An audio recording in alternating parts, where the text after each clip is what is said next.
எல்லாருக்கும் வணக்கம். எப்படி இங்கே வந்து சேர்ந்தேன்னு எனக்கு தெரியல.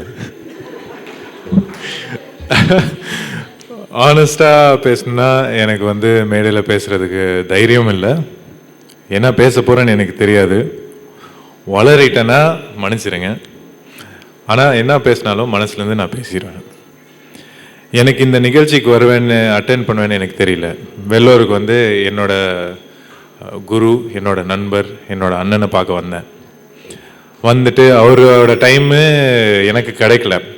அங்கே போய் பார்த்தா அங்கே இல்லை, இங்கே போய் பார்த்தா இங்கெல்லாம், கடைசியாக இங்கே தான் வந்து மாட்டினார்.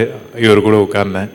திடீர்னு பார்த்தா அவருக்கு அங்கேயும் டைம் இல்லை, இந்த ஒரு நிகழ்ச்சியை அட்டென்ட் பண்ணுன்ட்டு இங்கே வந்தார். அவர் கூடயே வந்தேன். திடீர்னு பார்த்தா இங்கே மேடை மேலே இருக்கேன். அண்ட் இப்படி தான் நான் இங்கே வந்து சேர்ந்தேன். ஸோ என்ன பேசுகிறேன்னு எனக்கு தெரிய போகிறதில்ல. பட் இந்த குருஜியை பற்றி நான் ஒரு சில விஷயம் சொல்லி தான் ஆகணும்.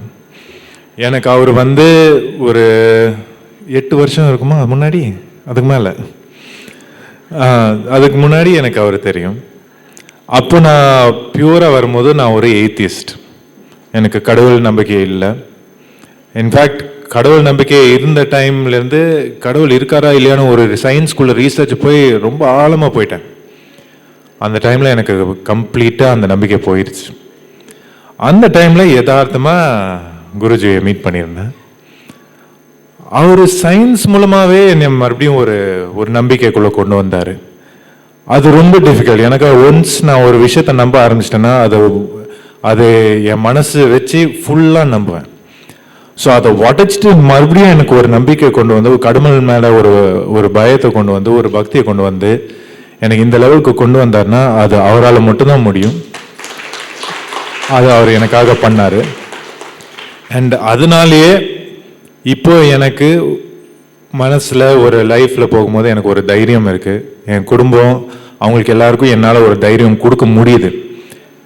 இந்த மாதிரி ஒரு குரு எல்லார் வாழ்க்கையிலும் இருக்கணுன்ற எனக்கு ஒரு வேண்டுதல் இருக்குது. ஸோ எவ்வளோ பேர் நீங்கள் உங்களால் தொட முடியுமோ, அவங்களோட வாழ்க்கையை தொட முடியுமோ, தயவுசெய்து தொடுங்க. அதுதான் உங்களோட மிஷின்னு நான் நம்புகிறேன்.